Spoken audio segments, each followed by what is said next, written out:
Italian visit. President Trump meets with a key ally at the White House. Disaster in Colombia. Mudslides kill more than a dozen people as rescuers search for survivors. Living in Pakistan. We are witnessing the risen Lord. An archbishop tells me what the situation is like for Christians in that country. Sainthood set. Pope Francis decides when he'll canonize two children who witnessed Mary in Fatima. Join us for a report from Rome. On EWTN News Nightly for Thursday, April 20th, 2017.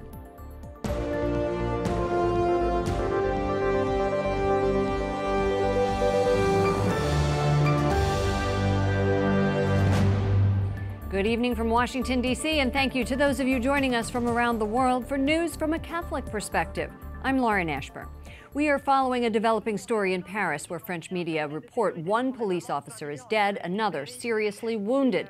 This after a shooting at the popular Champs-Élysées. The alleged attacker is also dead.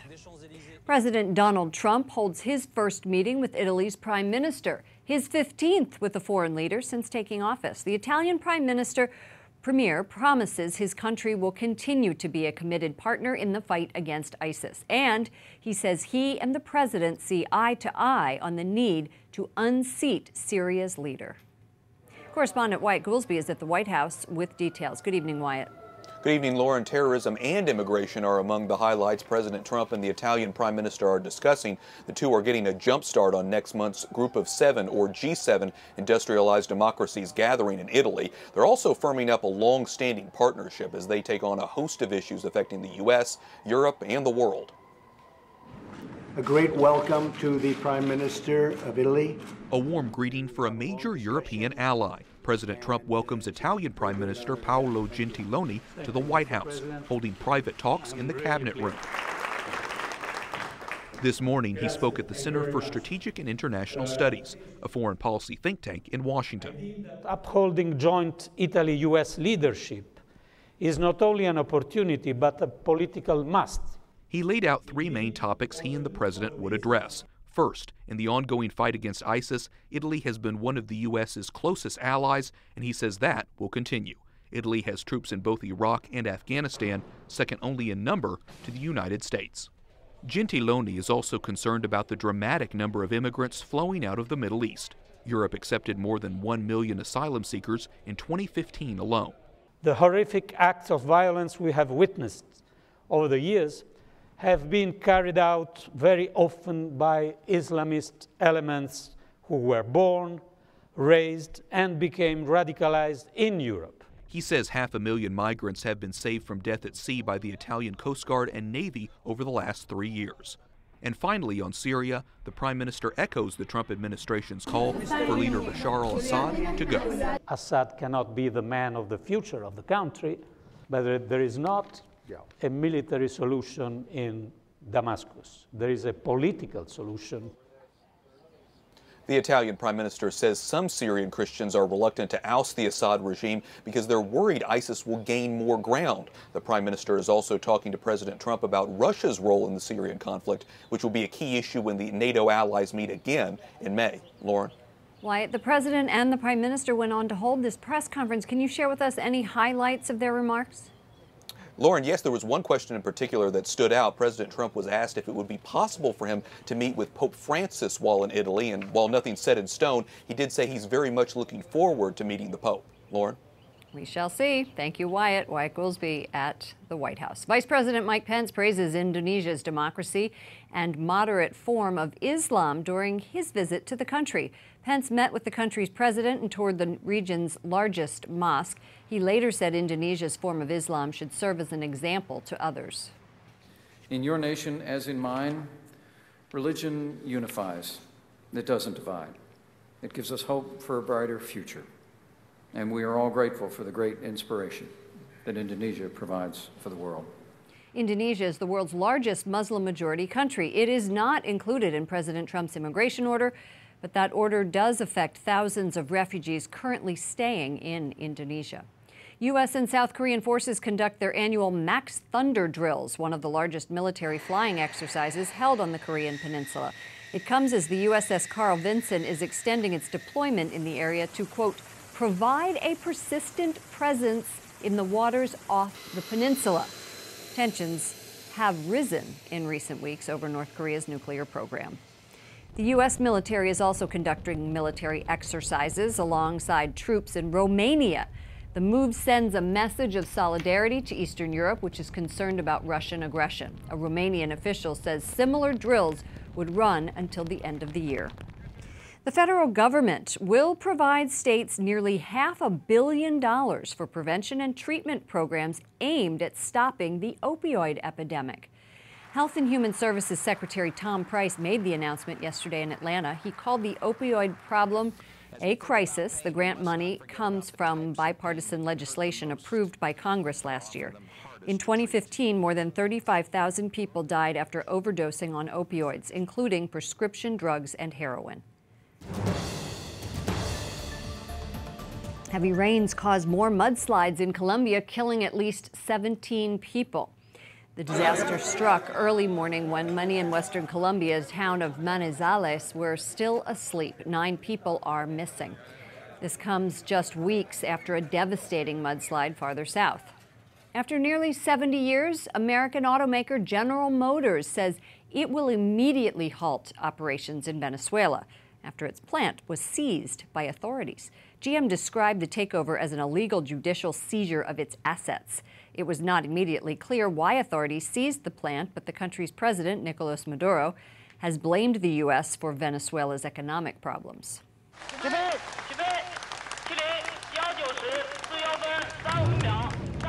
China's space program gets a boost today. The country launched its first cargo spacecraft.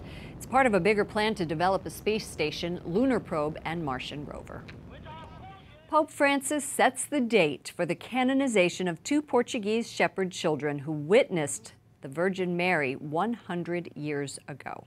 The Vatican says Francisco and Jacinta Marto will become saints on May 13th when the Holy Father visits Fatima, Portugal. Their cousin, Sister Lucia de Jesus dos Santos, also saw visions of the Virgin Mary while the Martos died in early 1900s. Now, she died in 2005, and the process of her possibility of becoming a saint one day is still in the works. Elise Harris, Rome correspondent for our sister organization, Catholic News Agency, joins us. Tell us about the Marto siblings, the soon-to-be saints.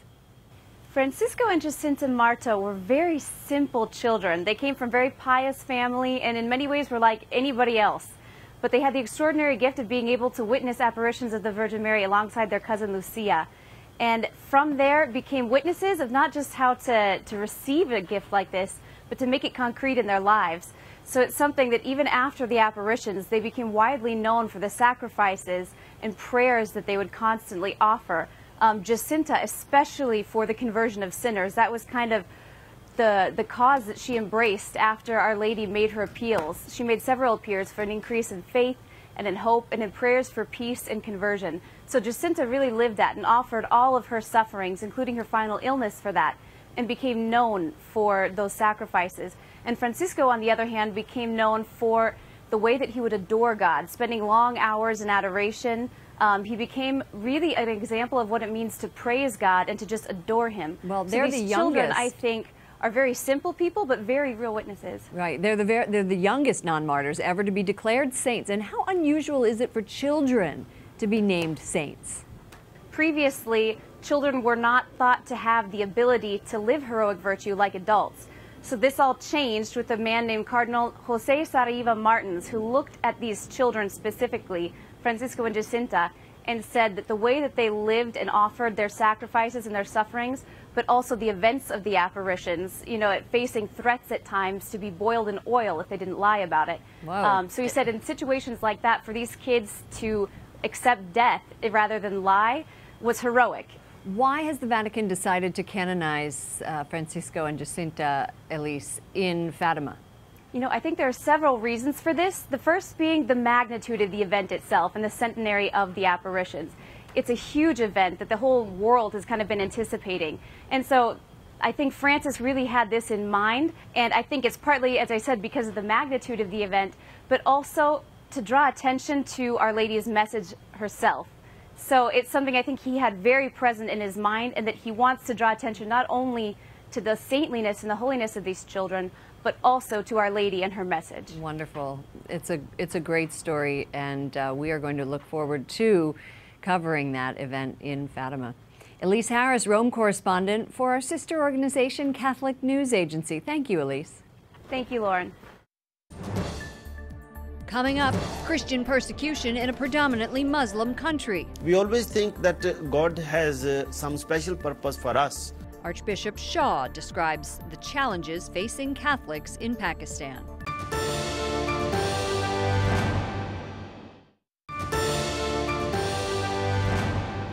Russia's Supreme Court bans Jehovah's Witnesses from operating in the country. The Russian Justice Ministry views the religious organization as an extremist group which poses a threat to citizens' rights.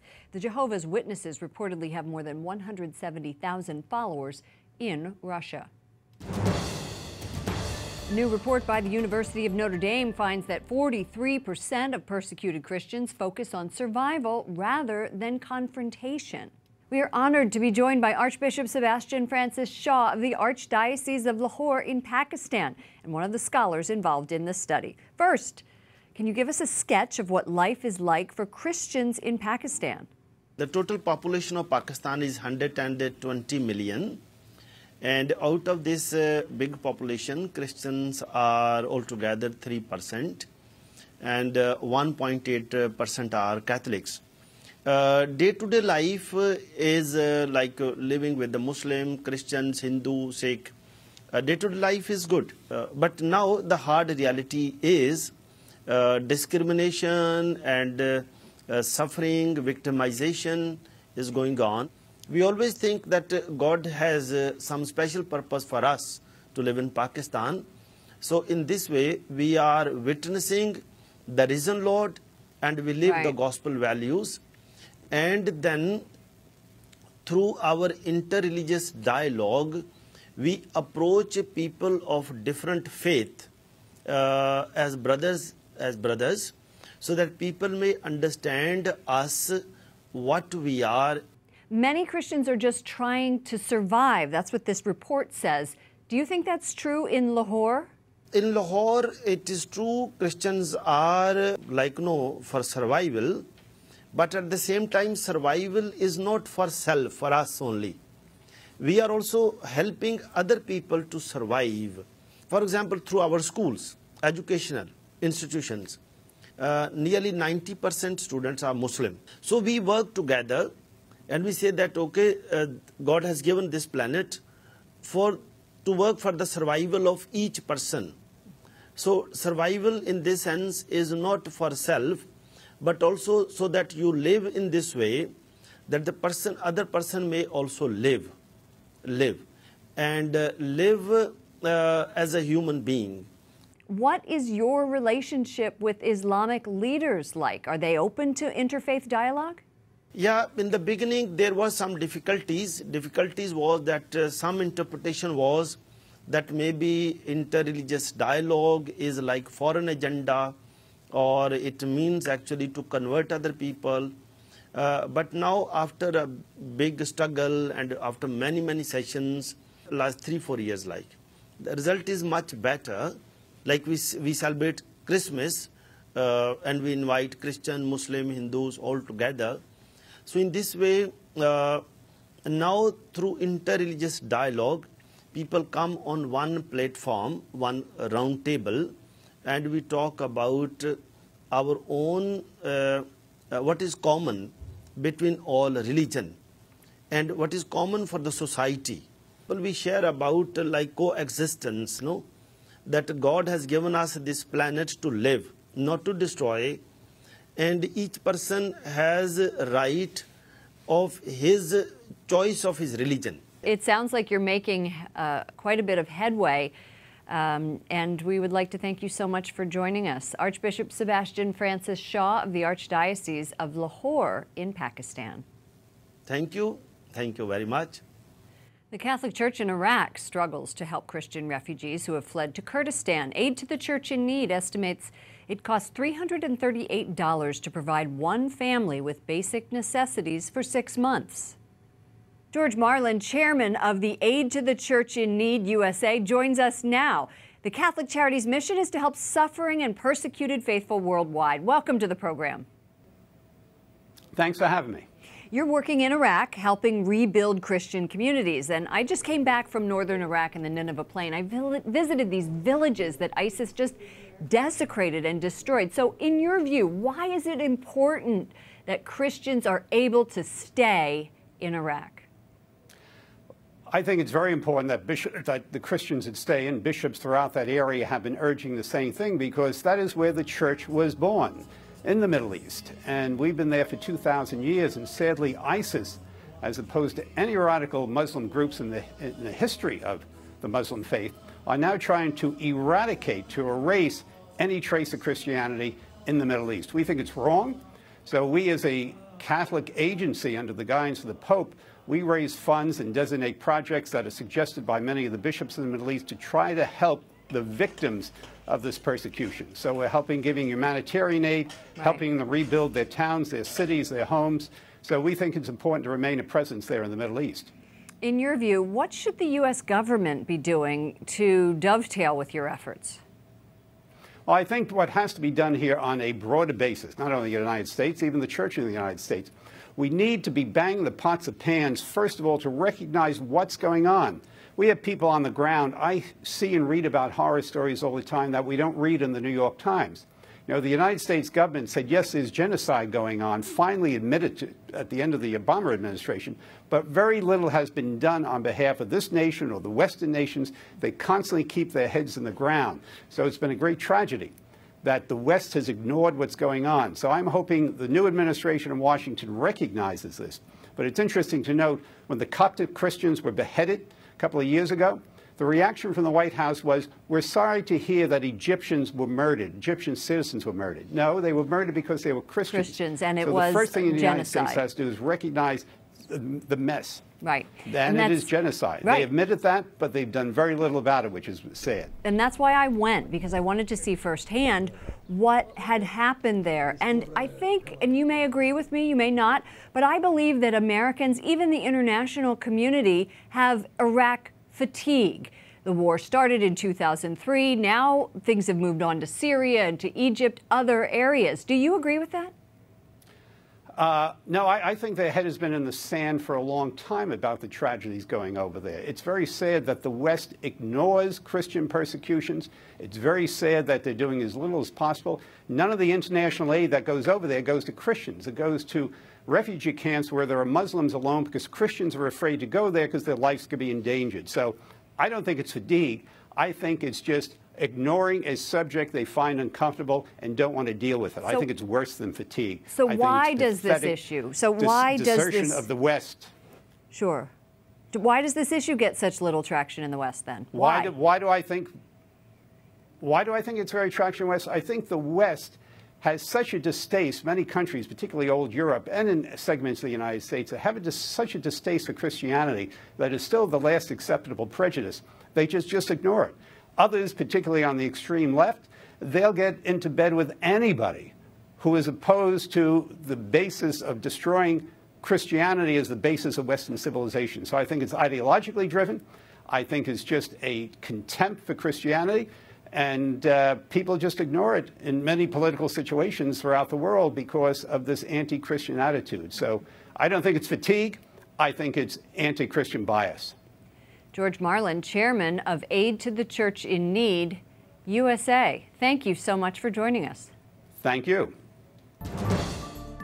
Up next, the legacy of Fatima. The man known as the Miracle Hunter joins us to talk about the church's soon-to-be saints.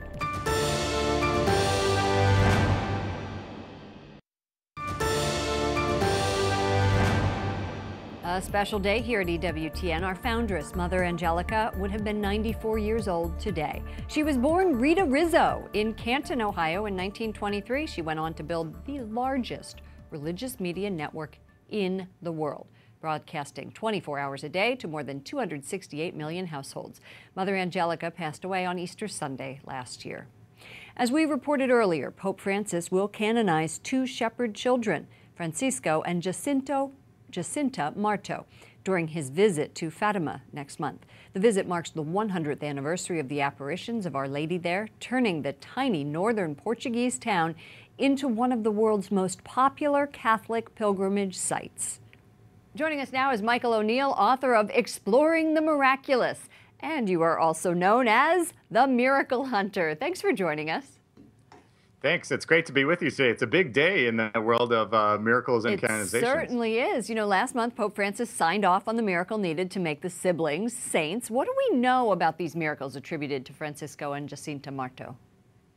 Well, of course, there's two. For every beatification and canonization cause, there are two miracles that are approved. And in the first case, there was the healing of a girl who was a paraplegic, and she began to be able to walk after praying to the seers. And then this new miracle that has come up, it was a young Brazilian boy, and those details aren't yet released. I spoke with the vice postulator, Sister Angela Coelho, and she said that due to privacy concerns, they're not releasing yet the details of that great miracle that's leading to their canonization. So how does the Church prove a miracle? You and I have talked about this before, but let's get a little refresher course. So it's so interesting. I always like to say it's almost a miracle that they ever find anything that's a miracle. So they have all these criteria. The miraculous cure must be instantaneous. It must be permanent. It has to last more than 5 years. It has to there can't be any other explanation for why it happened. And it has to be shown to be the intercession of just those people who were being prayed to. So it's really difficult that they ever find anything at all that is. But Sister Angela mentioned that they were so excited to actually have that validated on March 23rd by Pope Francis. We say miracle all the time. It's a miracle that the sun came out. It's a miracle that my son did his homework. Why is it important for us to acknowledge real miracles? Well, we all have miracles, big and small, that enrich our lives. But I think one of the things that's so exciting is how the Catholic Church proves that without doubt that the miracle, there's no natural explanation. Science shows that, in fact, that this is the working of God. So it's very exciting to show that those criteria are applied strictly and brings a lot of credibility to the world. How long has this been going on? The miracles in general?